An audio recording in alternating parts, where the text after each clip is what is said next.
Amen. Isang pinagpalang gawin mo sa bawat isa sa atin. Minsan pa, kamustahin mo nga yung katabi mo. Sabi mo isang pinagpalang gawin sa'yo, kapatid. Minsan pa, inanan ko na po ang bawat isa na tumayo at purihin po natin ang ating Panginoon sa mga oras na to. Minsan pa, isa nga pong malakas na hallelujah para sa Panginoon. Hallelujah! Parang hinaw. Isa nga pong pinakamalakas na hallelujah para sa Panginoon kung handa na puri sa Diyos. Hallelujah! Ibigay po natin yung totong papuri natin at pagsamba sa Panginoon. Amen mo?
$1 ang isang Bitcoin. Noong unang panahon yan. Ngayon, ibinebenta ito, walang bumibili. Alam nyo, ngayon, milyon na ang isang Bitcoin. At yung mga bumili noon ng Bitcoin ay mga milyonaryo na. At kung may Pilipino po na bumili ng Bitcoin noon, ngayon sila po ay bilyonaryo na. So ang galing ano? Na dati piso lang, $1 lang. Pero dahilan sa walang may interest dito. Hindi nga kilala yan eh. Pero alam nyo, umakyat ang value niya hanggang sa ngayon ay millions of dollars na ang isang Bitcoin. So, hindi naman ganun ka-accurate yung price niya. Pero makita nyo po yung value nung digital currency na to. Ngayon, merong sumusunod rin katulad po ng Ethereum. Hindi naman siya talaga pera, pero tumataas ang presyo, no?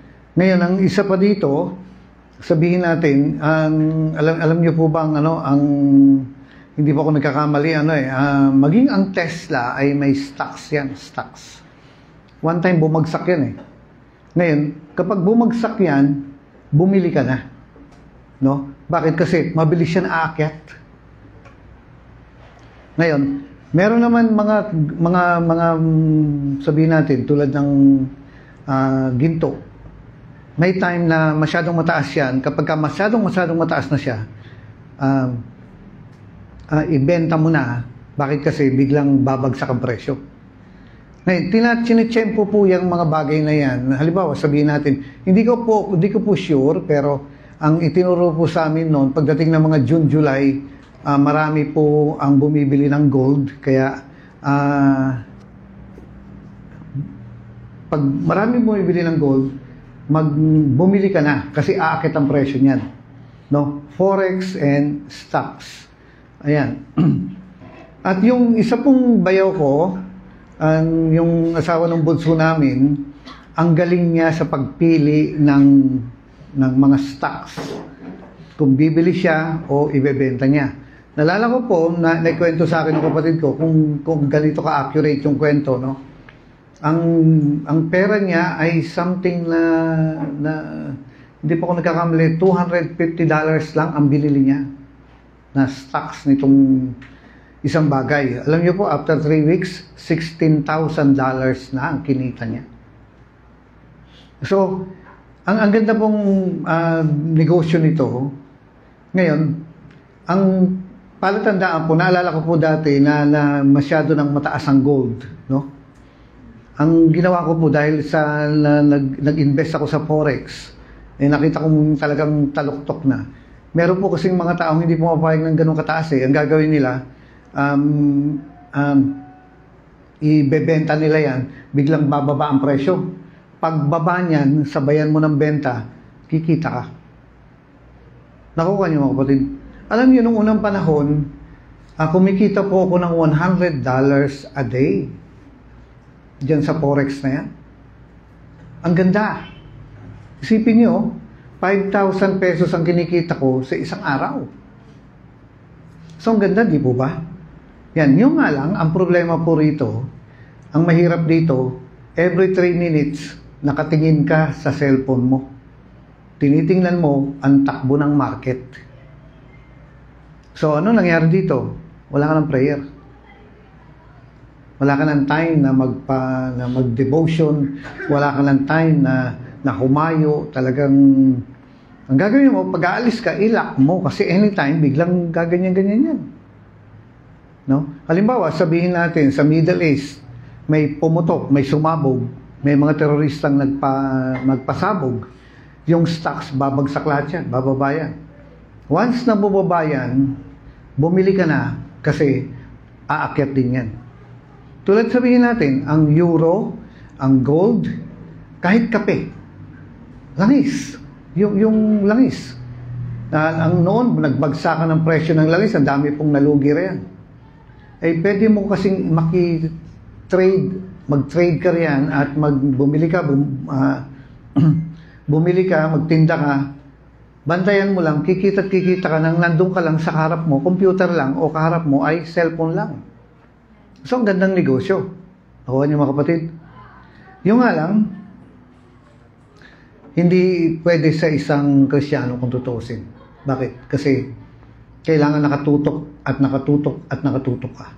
Dumating ang time na ako po ay, sabi ko po sa inyo, kumikita ako ng $100 a day na nandun lang ako.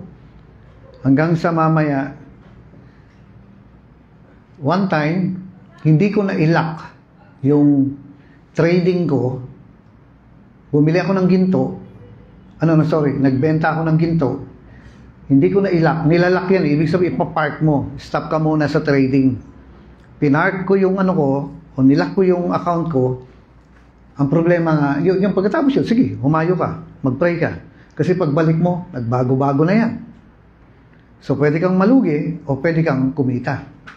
Ang nangyari po sa akin, nakatulog ako, hindi ko nilock. Ano po nangyari sa akin? Pagising ko, may utang na akong 150,000 pesos. Wala na. Namroblema na ako. Bakit? Hindi ko nilock Kasi dapat nakatutok ka. Alam nyo, mawawalan kayo ng prayer. Mawawalan kayo ng devotion. Mawawala sa inyo lahat. Hanggang sa ako po ay nabaon sa utang. Ngayon, paigsing ko po yung kwento, ako po ay nalugi ng 150,000 pesos. Lugi. Ang ginawa po sa akin ng account manager ko, sabi kong ganun, paano to? Sabi kong ganun, taga Cyprus yun, Pilipino. Nag-uusap ko yun, sabi niya, mag-invest ka ulit. Sabi ko, wala na akong pera. Nalugi. Lugi na ako. No? Alam niyo, pagka dumating yung ganyan, kakakonfess mo na, Lord, salamat sa pera, Lord, salamat sa pera, hindi na tatalab yan. Bakit? Unang-una, inuuhan ka ba ng Diyos na pumasok diyan? O baka ikaw lang may gusto kasi ang laki ng benefits, ang laki ng kita. Baka hindi mo narinig yung sinabi ng Diyos na huwag kang pumasok rin. Kasi nasilaw ka na ng pwede mong kitain. See, kumikita ka ng $100 a day. Pero, umuo ba ang Diyos rin? Kasi kung hindi, pag nalugi ka, hindi ka tutulungan ng Diyos. So, ano po nangyari sa akin? Ako po ay nalugi. At pagising ko, ako po ay may utang na 150,000 pesos na. Kinausap ko yung account manager ko. Sabi ko sa kanya, paano to? Ngayon sabi niya, binigyan niya ako ng $500.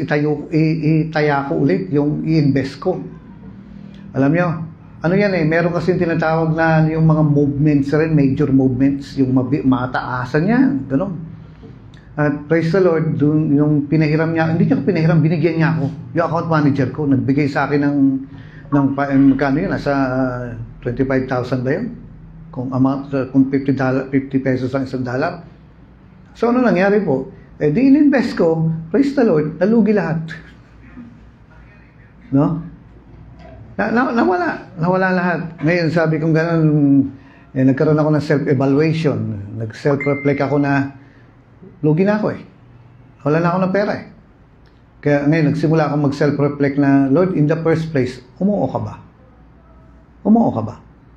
O nasilaw ako? Ano laki ng kinikita mo Nakukuha niyo mga kapatid? Na-engganyo, ano bang tawag doon? Naengganyo ka na mag-invest. Kasi pwede kang bumili ng kape, pwede kang bumili ng sabon, pwede kang bumili ng silver, pwede kang bumili ng ginto, nang hindi ka naguhukay. Bandang huli, tataas, bababa yan, samantalahin mo lang. Kasi pag marami nang bumibili ng ginto, dahil ang time kasi ng kasal, parang June, July sa India.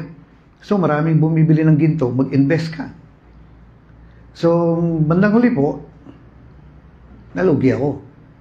Ngayon, nag-self-reflect nga ako. Sabi ko gano'n kumbaga, check ko ang sarili ko.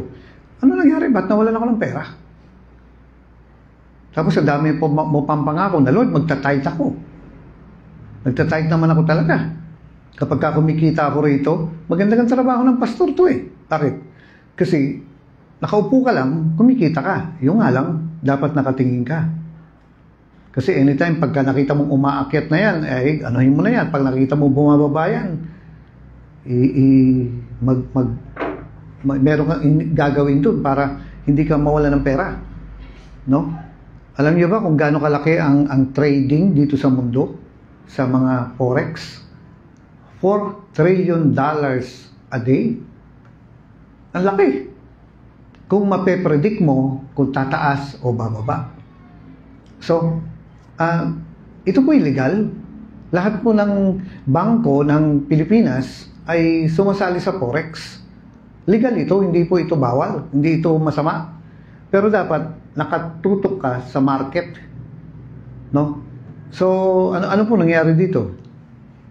Nag-self-reflect nga ako. Sabi ko ganun, Lord, in the first place, ba't pumayag ka rito o nasilaw lang ako? Kasi nung una, ang ganda.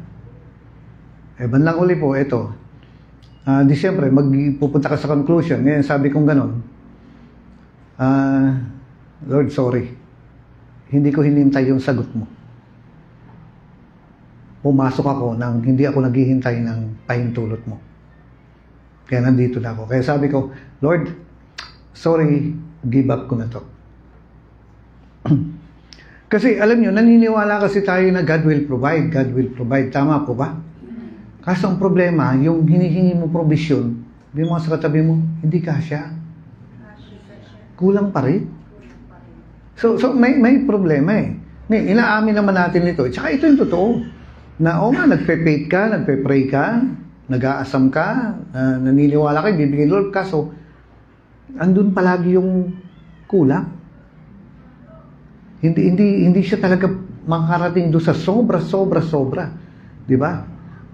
Sa totoo lang sino ba sa atin ang tinamaan talaga ng tinamaan na ba kayo ng ikaw ba tinamaan ka na ng rumaragasang pagpapala? Usually hindi. Nadadaluyan tayo pero hindi rumaragasa. Tapos meron pang pangako ang Diyos na subukan yung gawin ito, kundi ko buksan ang durong awan ng langit at ibuhos sa inyo ang pagpapala na wala kayong paglag. Yan. Kaso marami pang bakante. Hindi nalalagyan. Nakukuha niyo mga kapatid? Yung promise ni Lord, hindi natin nakukuha ng buo. Nadadaluyan, nadadaanan tayo, pero never sumusobra. Amen po ba? Kasi kung sobra yan, ang Christmas gift natin ngayon, tigwa 1,000 na.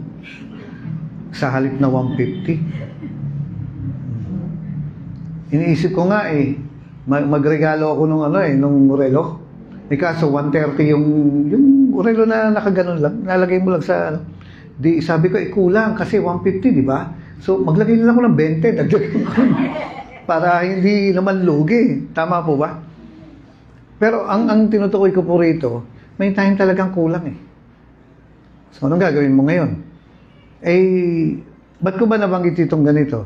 Alam niyo nung sinabi ko kay Lord na, Lord, ayoko na. Suko na ako. Nagkamali ako, patawarin mo ako, Panginoon. Alam niyo noon, time na time, baon ako sa utang. Magkano utang ko? 150,000 pesos. Nalugi ka? Nang ganun-ganun na lang? Hindi ko kukwento kahit kanino yan noon. Bakit? Magagalit sa akin. Hindi ko kukwento sa kapatid ko kasi magagalit sa akin. Nakukuha niyo mga kapatid. Ngayon, malaman-laman ko, yung bayaw ko pala, yung asawa ni Grace na nagpunta rito, nalugi din. Hindi rin nila kinukwento. Kasi dapat nakatutok ka. Mawawalan ka na ng tulog. Mawawalan ka ng prayer. Alam niyo, may kakasal ako, nagka-counsel ako sa kasal, kaharap ko yung computer. Pag ganun-ganun lang ako. Yung kinasal ko, na mag-asawa, pinaakyat ko pa ng kwarto. Dito tayo mag-usap. Dalawa sila. Kasi hindi ko maiiwan. Kasi anytime pwedeng umakyat, pwedeng bumagsak. Malulugi ka. Nakuha niyo mga kapatid. So, nung sinabi ko po na Lord, suko na ako, aasa na ako sa iyo mula ngayon. 100%. No? Na parang, kumbaga, sige Lord, isuko ko na to. Hindi na ako magtitiwala rin sa forex, diyan sa stocks. Sa iyo na ako magtitiwala. Na yung kailangan ko talaga, sa iyo na. Kasi in the first place, nakaahon ako ng utang noon, no? Ng dahilan sa iyo. So, ano nangyari? Alam niyo, pagkasabi ko noon, may nagbigay sa akin ng 10,000. Sabi ko, parang may sign no? May sign. Ngayon, ano ko na po, fast forward na. Wala na akong utang. Pinagpala ako ng Diyos nang hindi ako nag-stocks at hindi ako nagpo-forex. No? At hindi ako nagpapaluwagan. At hindi ako nagsusupistik. Alam niyo yung supistik? Ano yan? Sweepstakes. At saka hindi ako nagweweteng. Bakit?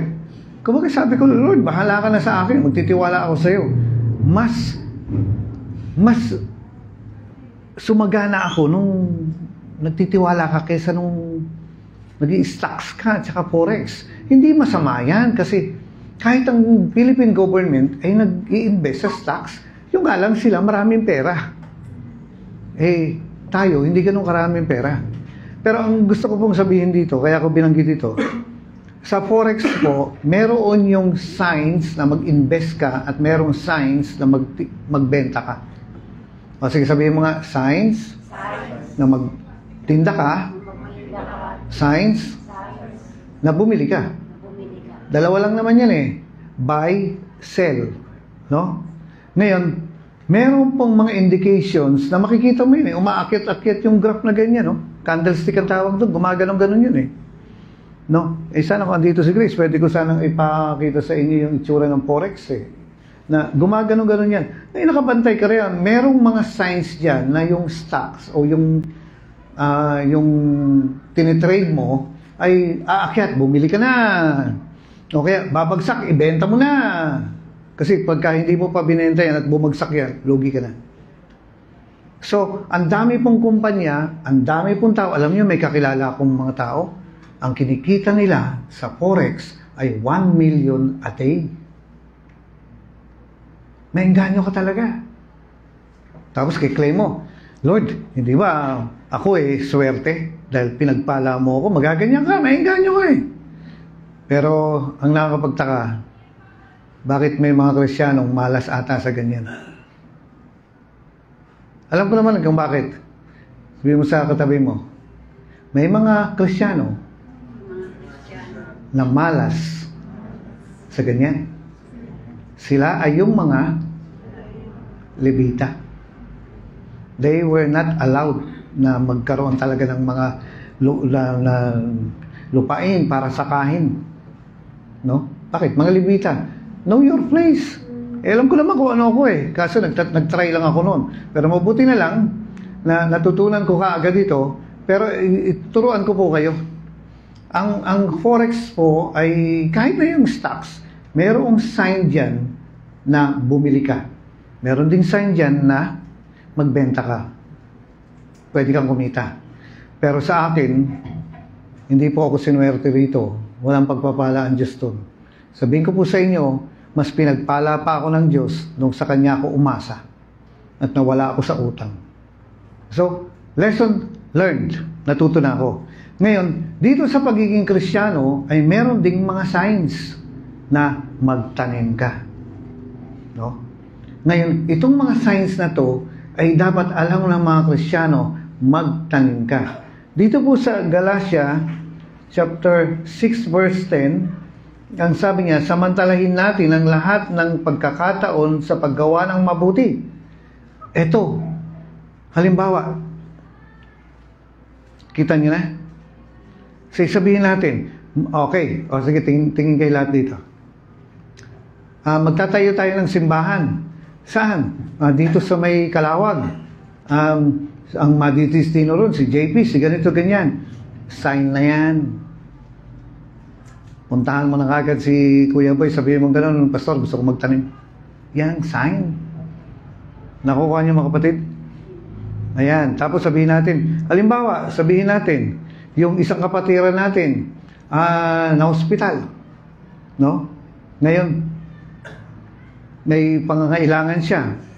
Sign na yan. Magtanim tayo ng mabuti. Magtanim tayo ng maganda. Na sabihin mo ganun, Pastor, bibigay po ako ng 2 oras prayer ko everyday hanggang di gumagaling si kapatid. Sign na yan. Nakakuha niyo ba? Hello. Tayo, mahilig tayo sa mga signs eh. Ikaw, anong astrological sign mo? Ikaw ba ay Aries? Ikaw ba ay may sungay? Ikaw ba yung Cancer, yung talangka? O ikaw yung Sagittarius, kalahating kabayo, kalahating tao? Anong sign mo? Sinasabi natin ganyan. Pero hindi po yan ang tinutukoy ko. Kasi dito po sa Biblia, may mga signs kung kailan ka magtatanim. Nakuha niyo mga kapatid. Ngayon, yung verse na ito na tinutukoy ko, ibinigay ko sa inyo last camp. Samantalahin natin ang bawat pagkakataon na tayo'y makapagtanim. Signs. Naalala ko po nung unang panahon diyan pa kayo? Nalala ko nung unang panahon na 10,000 po ang upa natin doon sa San Diego. A month, renta 10,000. Hanggang sa 1 month, hindi na nakabayad. 2 months, hindi na 3 months, hindi nakabayad. 4 months, 5 months. Tumawag yung may-ari kasi hindi naman naniningil. At ang sabi niya gano'n, magkano na ba utang niyo sa akin? Sabi ng may-ari, sabi ko, 50,000 na po. Nakalimutan na niya. Ngayon, sabi niya, laki pala ng utang niyo. Sabi niya gano'n. Nawala na sa isip niya. Sabi niya, naniningil na ako ngayon kasi ang asawa ko may cancer. Ngayon, kailan ko pwedeng kunin yung 50,000 sa inyo? Wala kami 50,000. Hindi nga nakabayad ng 5 buwan, kaya nga nagkaroon ng utang eh. Tapos ngayon, eto na, naniningil na yung may-ari. So, anong gagawin mo ngayon? Ay di maging totoo ka, sabi ko, ano po, next week po, sabi kong gano'n. No? Kunin nyo. Ngayon, o sige, babay na. Sabi kong gano'n, paano kaya ito? Inabot ka nga ng 5 buwan, wala kang pera eh. Kaya ka nabaon ng 50,000 eh, pagkatapos next week. Paano na ito ngayon? Mga kapatid, ito yung isang opportunity or ito yung isang sign na magtanim. Ngayon yung iba, maninisi. Ba't kasi nangupa kayo ng tig 10,000? Pwede naman kayong mangupa ng tig 2,000. Gano'n ba kalaki yung 2,000? Galing kasi yung laki ng CR. Yan, magtiis na lang kayo yan. Pwede ba yun? Hindi. Kaso, nasabi mo na next week, magbibigay mo yung 50,000. Alam niyo mga kapatid, every need is an opportunity na magtanim. Bawat pangangailangan ay oportunidad na magtanim. Ngayon, may mga tao ayaw magtanim. Sabi niya gano'n, mag-a-usher na lang ako, magkakanta na lang ako, magigitara na lang ako, magtuturo, magpapastor na, iba yan. Magkaiba yan. Sabi niya, kung magaling ka sa ushering, magaling ka sa follow-up, magaling ka sa visitation, magaling ka sa pagtuturo, magaling ka sa pag-ministry, sabi niya gano'n, maging magaling ka rin sa pagbibigay. So, ano nangyari? Kinuha ko lahat ng naalala ko noon sino ba asawa ni Tatong? Si Luz. Sabi ko gano'n dahil siya ang treasurer, no? Treasurer ng pera ng kabataan. No? Magkano pera mo rin? Sabi ko gano'n. Magkano naipon ng mga youth? Kasi yung main offering, hindi ko pwedeng pakialaman yun eh. Ngayon sabi ko gano'n. Magkano pera mo rin? Sabi niya, nasa 4,000 plus po. Yung saktuhin mo, magkano? Sabi niya, Pastor, ano na? 4,000. Sabi ko, akin na. Akin na yung 4,000. Ngayon, sabi niya, Pastor, ano pong gagawin? Itatanim natin. Nagpunta ngayon ako kay Morris Cirulo, doon sa opisina niya. No? Kung may nakakilala sa inyo, Det Saison, ang pangalan ng sekretary niya dito sa Pilipinas. Sabi ko gano'n, sabi ko gano'n Madam, sabi ko gano'n Sister, itanim ko po ito. Sabi niya gano'n, saan galing ito? Sabi niya sa akin, kakilala ko eh. Sabi niya gano'n sabi ko doon po sa youth fund namin, itanim na lang namin sa inyo. O sige, binigyan niya ako resibo. Uwi ko ngayon. Alam niyo, magmula pag uwi ko hanggang pagdating ko ng simbahan, puro kinakausap ako ng 1 milyong demonyo. Sabi ng demonyo, wala ka lang ang pera, ibinigay mo pa. Ngayon, mas mahirap ka na ngayon ng 4,000. Ay, lalabanan ko yan. Alam niyo ibig sabihin nun? Sabi ng Bible samantalahin mo ang lahat ng pagkakataon sa paggawa ng mabuti sa sa ating kapwa. Kasama simbahan doon. Ang ginawa ko ngayon, di sige, tinanim ko ngayon. Sabi, talagang bubulungan ka ng demonyo. Sa halip na 50,000 na ang utang mo, nawalan ka pa ng, ngayon, nawalan ka pa ng 54,000. Anong gagawin mo ngayon? Hindi. Sabi niya, samantalahin sign yan, katulad sa Forex. Wala nga lang ako swerte sa Forex. Bakit? Hindi kalooban ng Diyos sa akin Sign yan, katulad sa stocks. Wala nga lang akong swerte sa stocks kasi hindi kalooban ng Diyos. Pero sign yan. Sabi niya, samantalahin niyo ang paggawa ng mabuti sa bawat pagkakataon ito, opportunity ito, mag-i-invest ako. Alam niyo, pagkaraan po ng mga 2-3 araw na torture yung isip ko. Bakit mo binigay? Bakit mo binigay? Bakit mo binigay? Nagtatanim ka, kailangan mo nga 50,000. Tapos, ngayon, bibigay mong ganyan. Hindi lalo ka nawalan. Sa halip na 50,000 minus 4,000, ilan? 46,000. Sa halip na 46,000 na lang ang kulang sa'yo, ang binigay mo pa, ngayon, ang laki pa lang nabawas sa'yo. Nakuha niyo mga kapatid? So, pagkaraan po mga ilang araw, na sabi kong gano'n, na talagang bubulungan ka. Hindi, sabi ko, tama Anong gagawin ko rito? Kumaga yung iba kasi, tatago ko to. Anong ibig sabihin? Nakatikom ang kamay. Anong ibig sabihin yan? Walang lalabas. Pero wala rin papasok. Alam niyo po, after mga 3-4 days, may tumawag mong taga-abroad. Tapos, nung sinagot ko, sabi niya, Kuya Boy, kumusta ka? Sabi ko, mabuti. Bakit?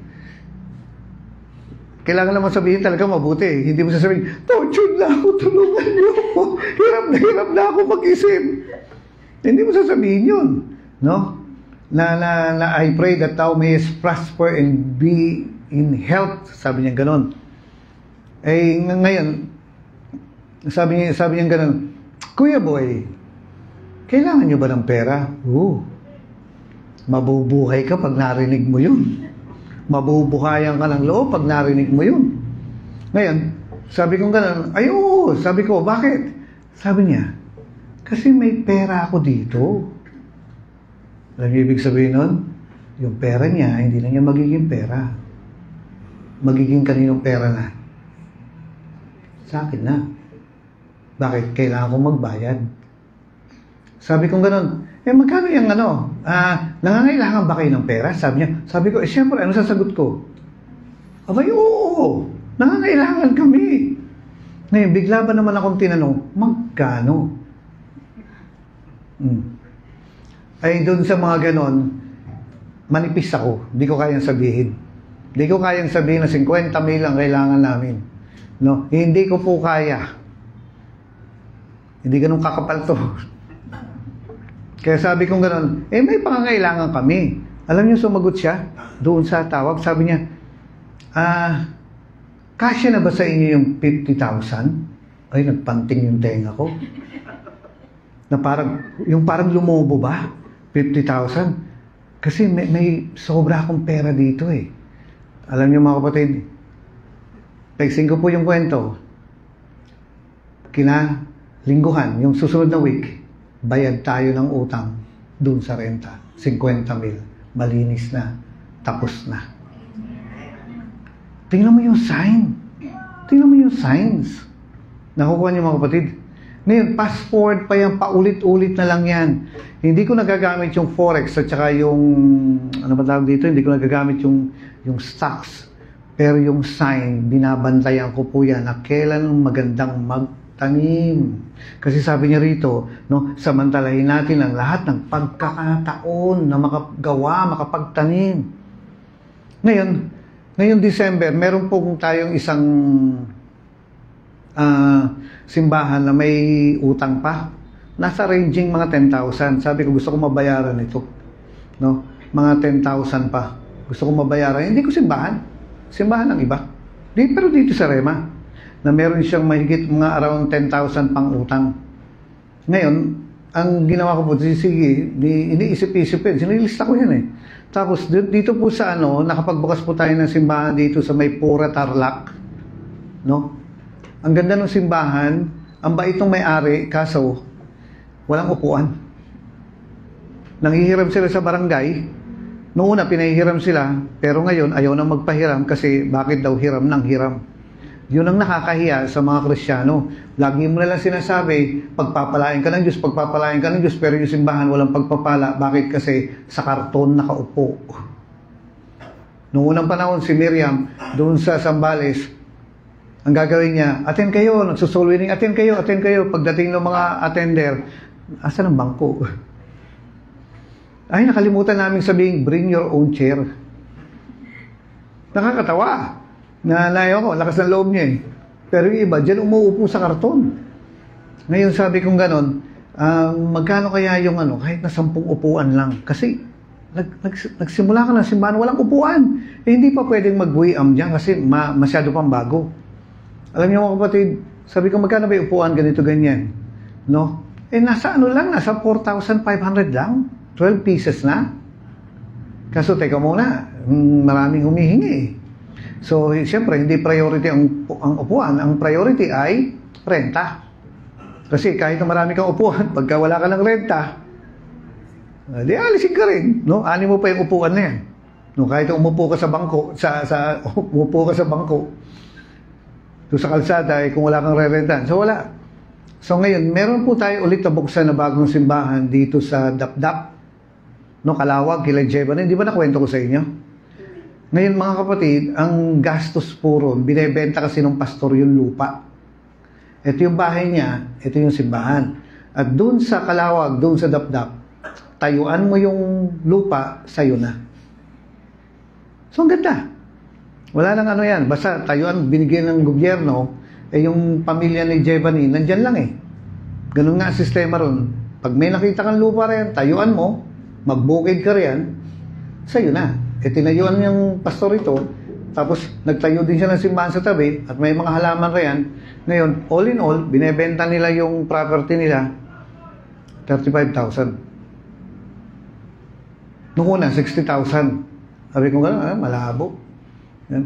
Noong una, binaba, 40. Noong una, tapos noong 35 na. Ngayon, sabi ko 35,000. Ibig sabihin may lupa na yung magpapastor. Pwede na siya mag-asawa ron. No? Pwede na siyang ano bang tawag dito? Pwede na siya magtayo ng tribo doon. Tapos may simbahan. Ganyan. Sabi ko gano'n, ilang bang upuan dyan? Sabi niya na 30. May mga miyembro na eh. May mga miyembro na. Born again. Ngayon, doon nagsisimba sila Jebanin nung bata pa. Kaya bahay ng pastor, plus bahay ng lupa ng simbahan. So, 35,000 lang. Sabi ko, manghiram muna tayo. Nang sabihin mo sa katabi mo, pahiram. So, all in all, tapos, yung biyahe nila, plus yung pamasahe nila, tapos yung mga gastos pa ron, tapos iiwanan mo ngayon si JP. Si JP ang nagpastor doon, mag-isa. No? Siyempre, iwanan mo ganito, ang total na gastos namin doon ay 47,000. Kasi binili mo yung lupa eh. So sabi lang gano'n, paano gagawin natin? Paano iutangin natin ito? Paano ito ganito? Bahala na, basta 2 lupa yan. Ngayon, kung magre-renta ka rin lang naman, ganun din. So meron bang magpapahiram rin? Ito po, nakahiram na. So 47,000 plus 10,000 doon sa bangko. Tapos, 2 simbahan kasi merong nabuksan na simbahan 2 weeks ago dito sa Halahala, Laguna. Laguna po ba? Halahala. Kaso, walang bangko. Si Trixie, ang pastora doon. Magkano niya? Magkano yung renta? Mura nga 2,000 lang. Ngayon, yung nga lang, walang bangko. Sabi ko, paano naupo yung mga ini-invite nyo? Karton. Kung maarte yung uupo, hindi niyo babalik. So, magkano yan? Pakitotal nga. 9,000 yung bangko, 47,000 plus 10,000 doon sa isa. So, magkano? 66,000. Alam niyo, iniisip-isip ko yan eh. Iniisip-isip ko yung 66,000 na yan na ayoko sanang matapos ang taon na may utang ka. 66,000. Ngayon, Okay, may pangangailangan eh. No? Ngayon, ito po ang tatandaan ninyo.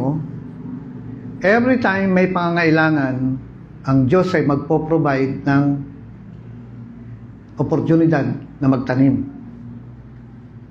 Siya na nagbibigay ng binhi para sa magsasaka magtanim, ay magbibigay din ng binhi para itatanim.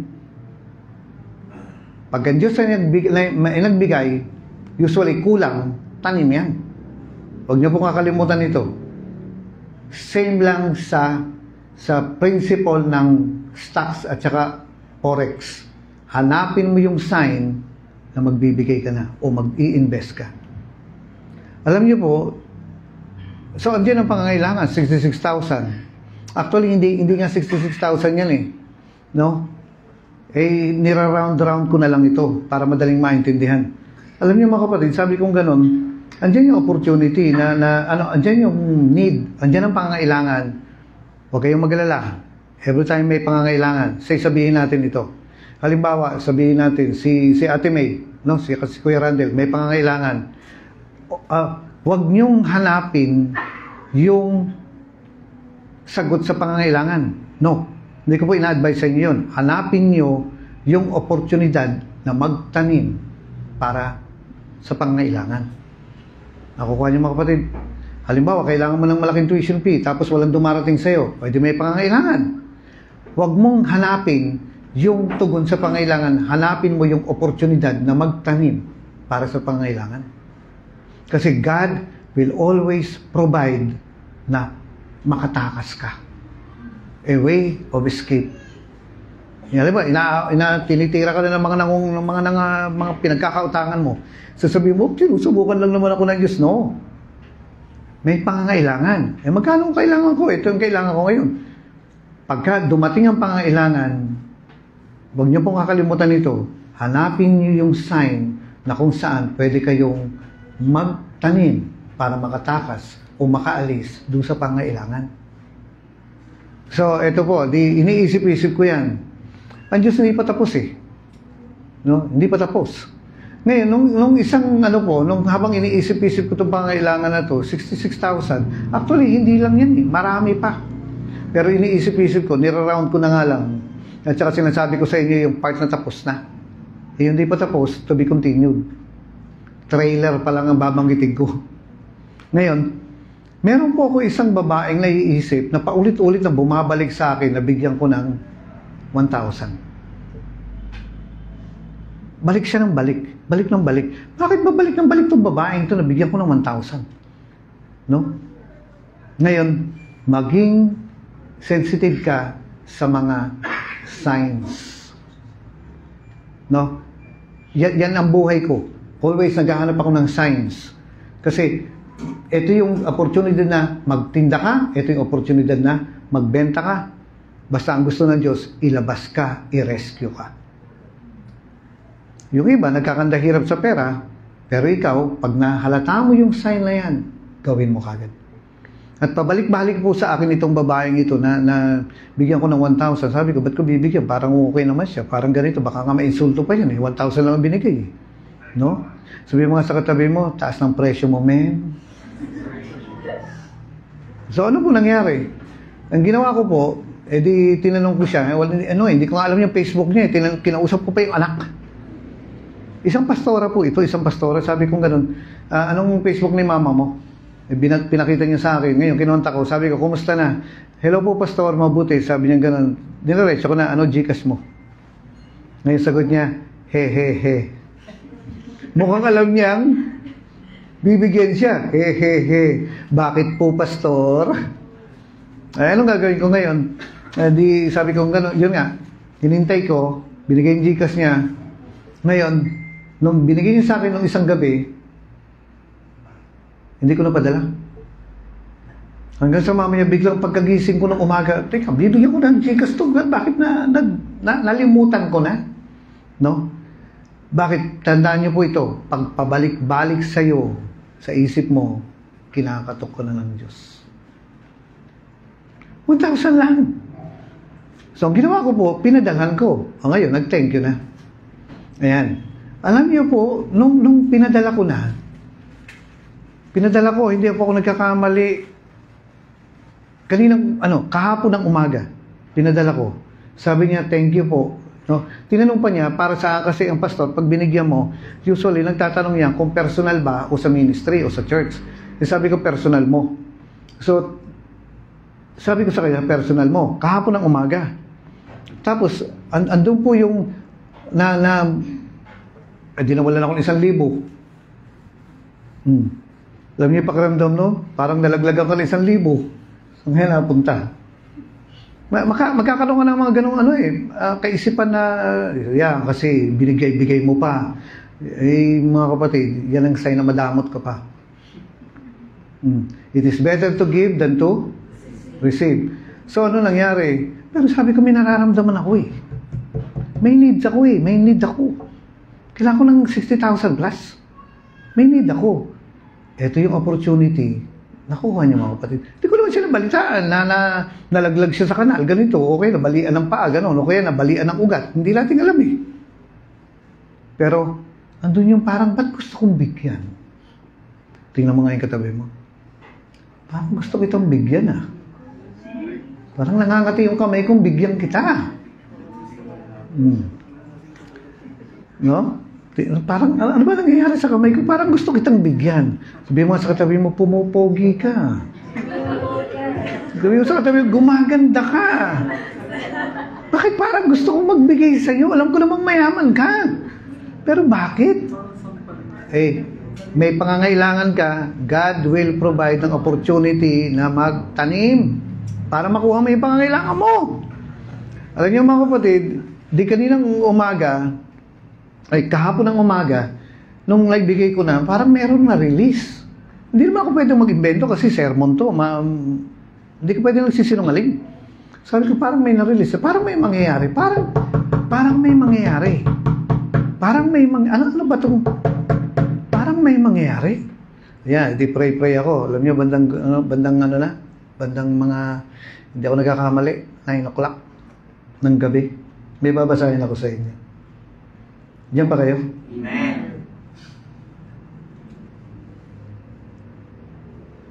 Alam niyo, dapat sa training ko sasabihin ito kasi yung mga workers ang kailangan magtanim. Ito. Kagabi to. Sabi mo nga sa katabi mo, nangangati yung kamay ko ah. Para magkakapera. Kagabi to. Anong oras ba to? 10:00 pala ng gabi. 10:15. Kagabi. Sabi niya, Pastor, magandang gabi po. Sabi ko, musta? Yan, ganyan naman eh. Sabi niya, Pastor, ask ko lang po, baka may bubuksan kayong church at need ng parenta. Chat niyo po sa akin kung magkano at isesend ko po bukas.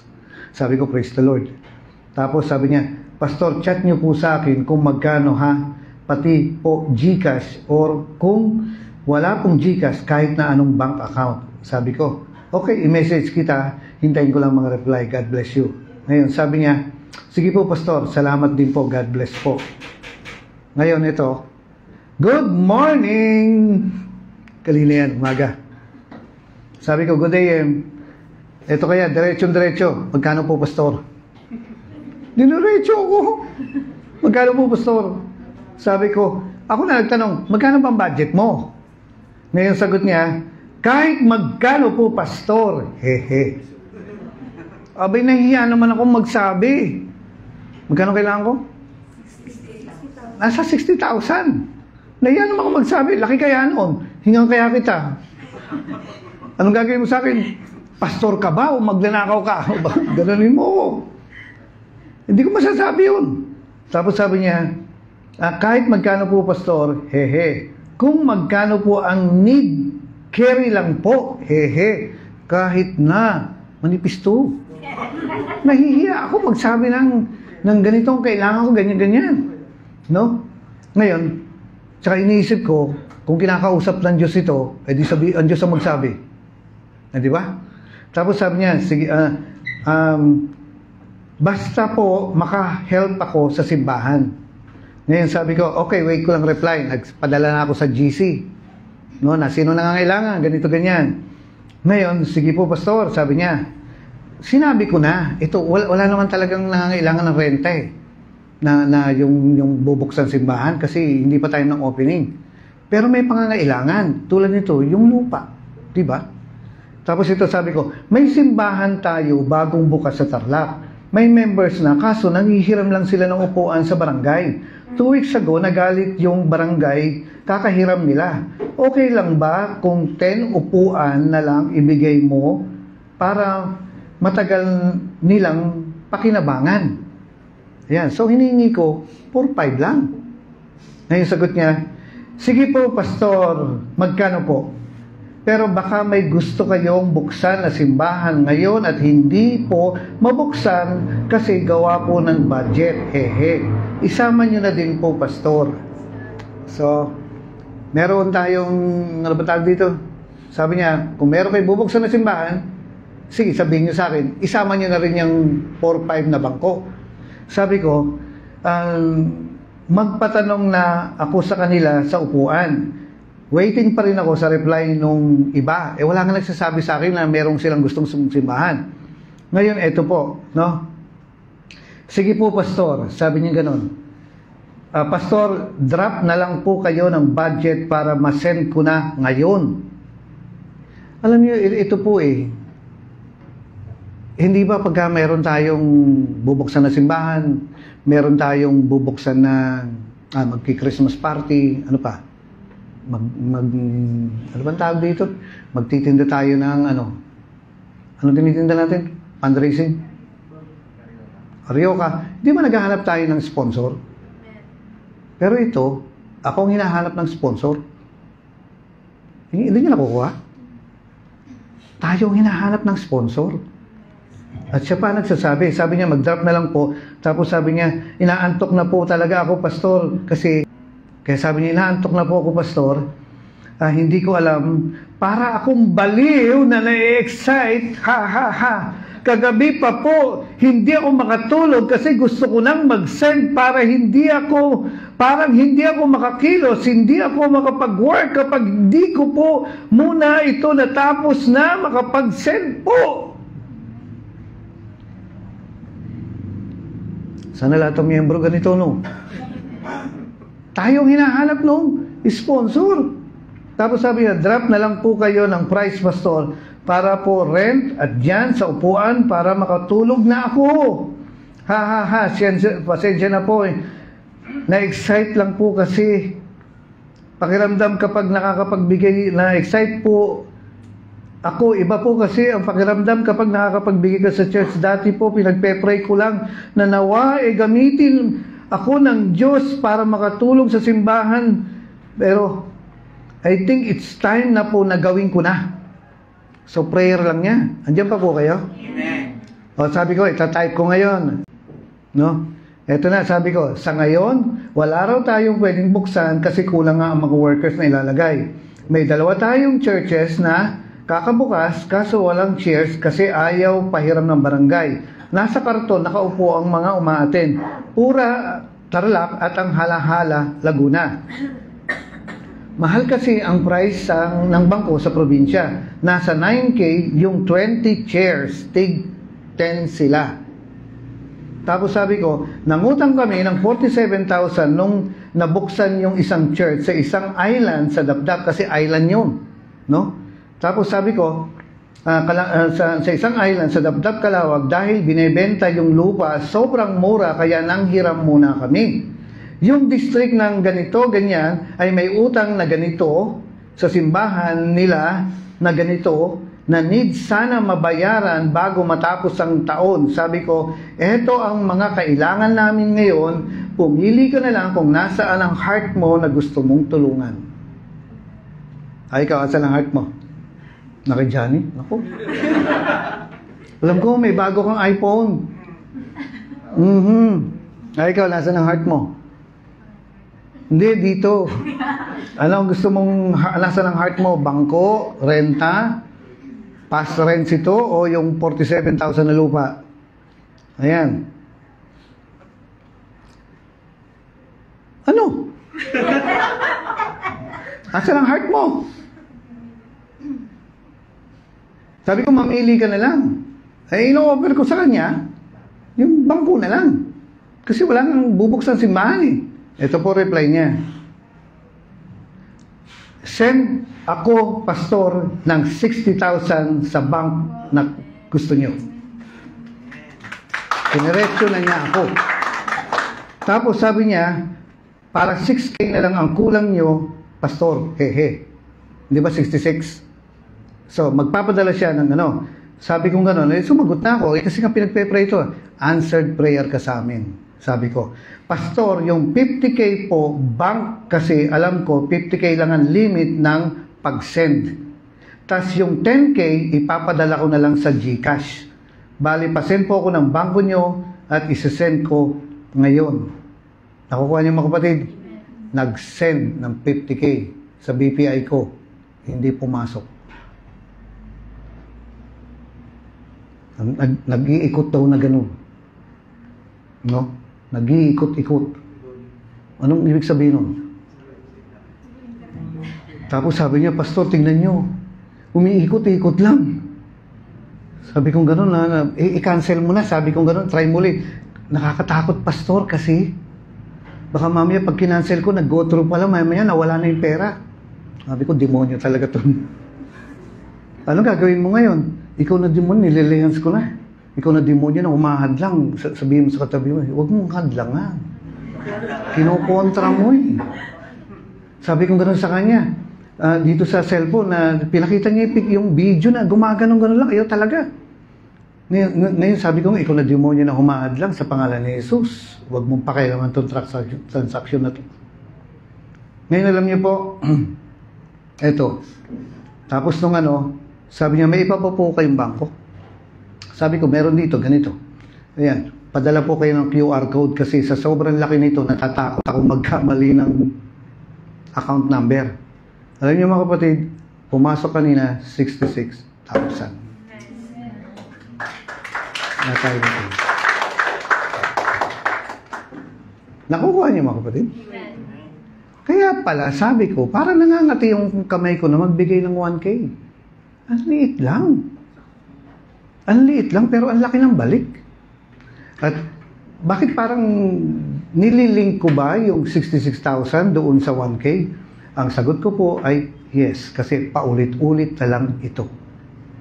Ito ang way ng Diyos para mag-provide. Ano yun?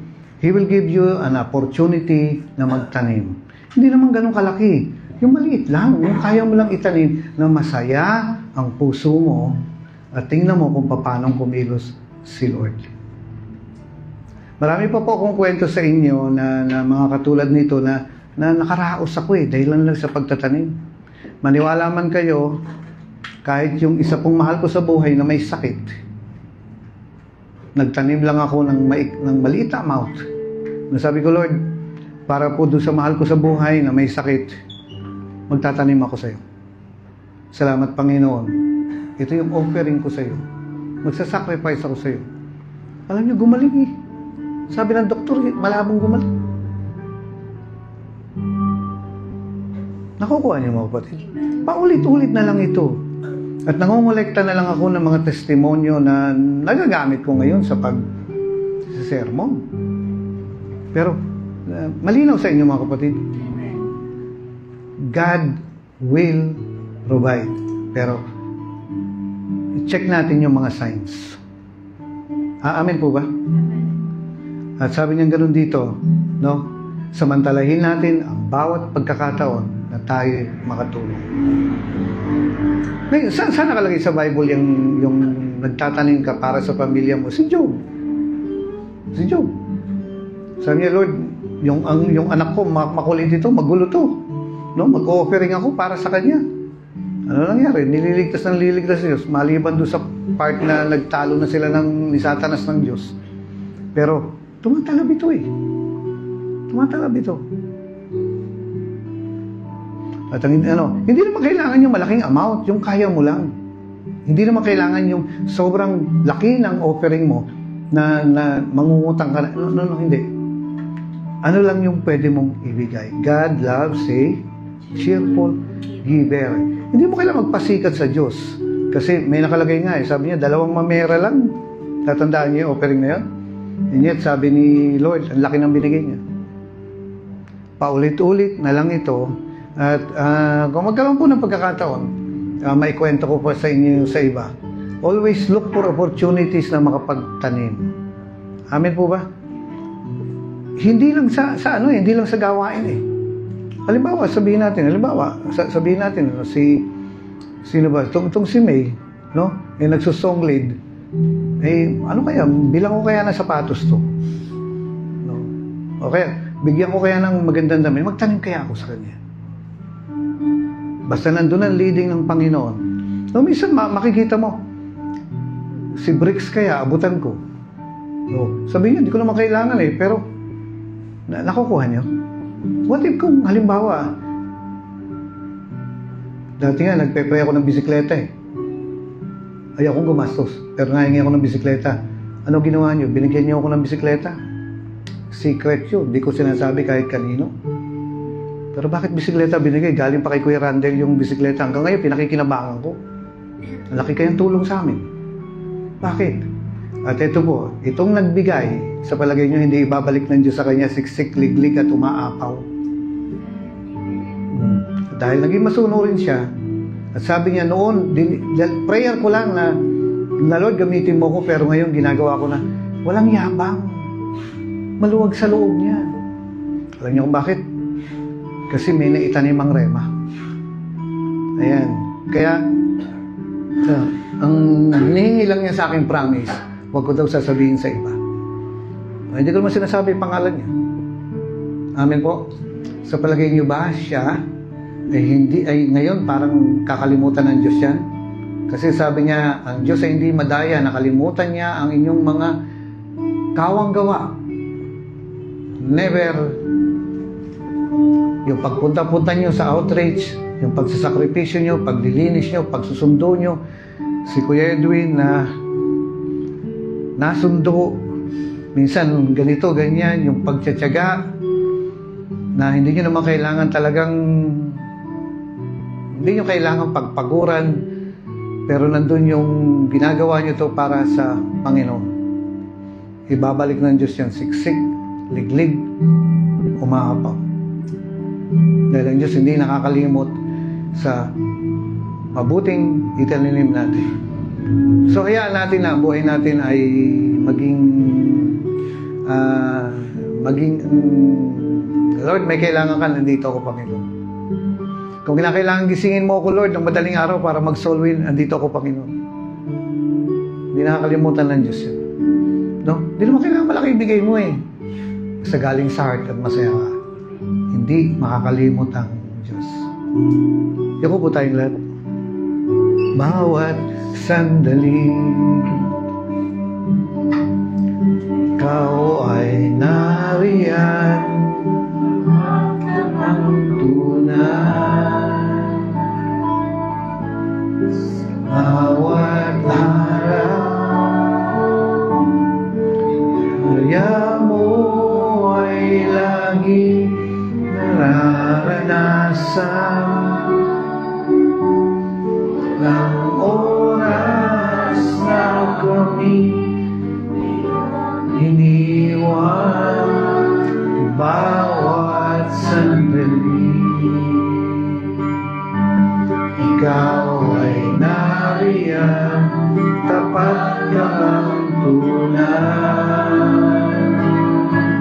Kaya naman, O Diyos, wala kami ibang nais nang iyang ibalik sa'yo ang lahat ng pagsamba. Walang hanggang papuri sa'yo iaalay. Walang hanggang pasasalamat sa'yo ibigay.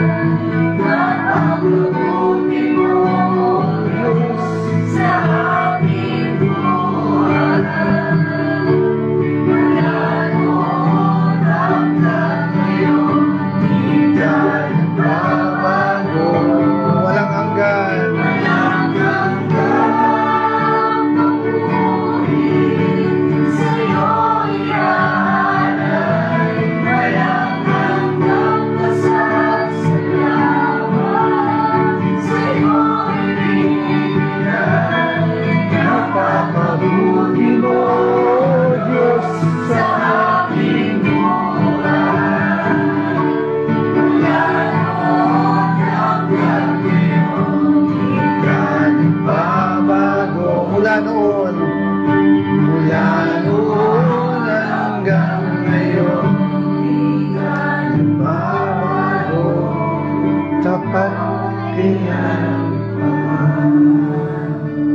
Ay, tingin po kayo rito, no?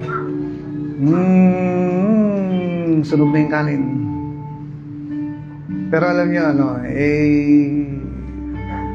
kita nyo yan si Reverend Jomar? Yan ay, schoolmate ko.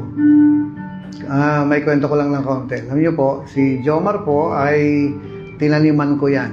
Alam nyo kung 5 pisong lugaw. Tatandaan mo, Jom? 5 pisong lugaw lang na nung time na yun, sabi ko, kumain ka naman, tanghalian. Sabi niya, hindi pali ka. Kain tayo. 5 pesos lang na lugaw yun. Katabi nung school namin sa MLQU. Alam niyo, ang dami niyang binibigay sa akin, yung magazine ni Kenneth Hagin nung time na walang makuha. Binibigyan niya ako. At naging kasama ko hanggang ngayon. Dahil lang sa 5 pisong lugaw, wala na pala siyang pera. Gugutom na. Pero yung magtatanim ka sa kapwa mo, yung abutan mo yan kahit huwag ka titingin doon sa palagay, mayaman naman hindi. Ang dami pang mga kwento na ganito. Ito, ang buhay Kristiyano. Welcome sa buhay Kristyanismo. Pray tayo sandali, Tikat-tikatlo, pag-pray natin yung training natin sa January yan, Bilisan po natin. Para tama-tama, 9:30, tapos po tayo. Walang hanggang pag-pray natin yung training natin kasi ang kailangan natin noon ay 100,000. Ang laki. Sige po, pag-pray natin yung training natin, ang gastos natin rin actually po nasa 130,000. Napakabuti mo, oh Diyos. Pero teka. Bago kayo mag-pray, yung katabi nyo, kamayan nyo, sabihin nyo, salamat ha at nandiyan ka. Thank you at nandito ka. Nakaraos tayo ng 1 year. Dami nating dinaanan, pero praise the Lord, natutuwa ko sa'yo, may trabaho ka na. So, praise the Lord. Ulit, sabihin mo nga sa katabi mo, medyo hug nga ng konti. Hug, sabihin natin, thank you ha, thank you. At nakaraos tayo ng 1 year. Ay, sige po, pag-pray natin yung training. Sandali. Napakabuti mo, oh Diyos.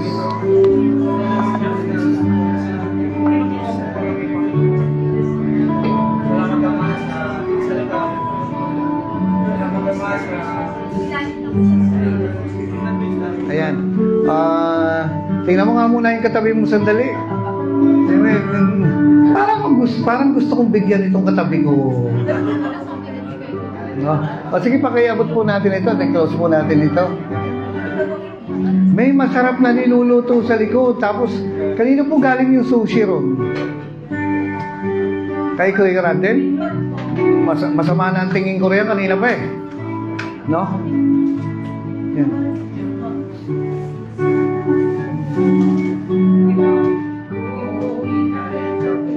Sige, kanta po tayo.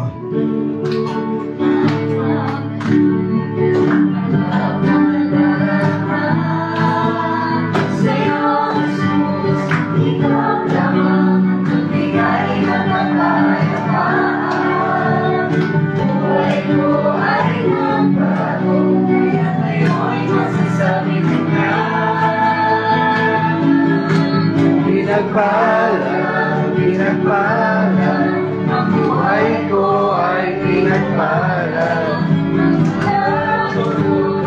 Thank you. Pinagpala. Pinagpala.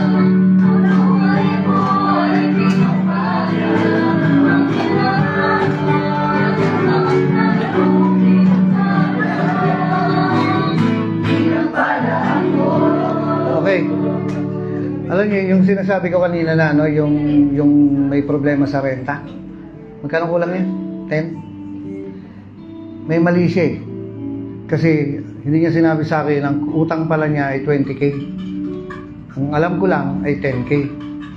Dahil sa hindi niya sinabi, you have not because... kung sinabi sana niya, di sana dinagdag ko. Sayang. No, pakisabi mo nga sa katabi mo, you have not because you ask not. Sabi ko sana natapos ang taon, wala na talagang utang. Sayang. No? Ulitin nga natin, you have not because you ask not. Kaya hiling lang tayo ng hiling sa Panginoon. Amen po ba? O sige, itaas natin kami natin. Lord, maraming salamat sa kaloob ng iyong mga anak. Hayaan mo maging trigger ito ng pagpapala sa kanilang mga buhay. Kahit na maliliit na halaga, Panginoon, hindi mo nakakalimutan na ito ay nananotice mo. At yung mga tanim na ito, one day, tutubo at mamumunga ng kasaganahan sa buhay ng bawat isa na nagtanim. Maraming salamat, Panginoon, sa magandang plano mo na ginagawa mo at gagawin mo pa sa buhay ng bawat isa. Salamat naman sa pangalan ni Jesus. Tayong lahat ang sabi ng Amen. Ayan.